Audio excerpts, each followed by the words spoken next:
Fair news চ্যানেলের গোলকের দর্শকদেরকে স্বাগতম জানিয়ে আমি সাংবাদিক রুহুল আমিন আকান্দা একটা দুঃখজনক খবর দিতে যাচ্ছি। আজকে সকাল 7টা বাজায় টুকরাপাড়া নিবাসী সালামত খানের ছেলে শাহাব আলী খান, প্রাক্তন কামরূপ জেলার সিসি, তিনি ইন্তেকাল করেছেন।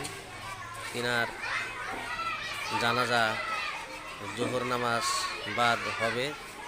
আশা করি সমস্ত ইসলাম ধর্মাবলম্বী মানুষ আপনারা ওনার জানাজায় শরিক হইয়া ওনার জন্যে দোয়া রাখবেন।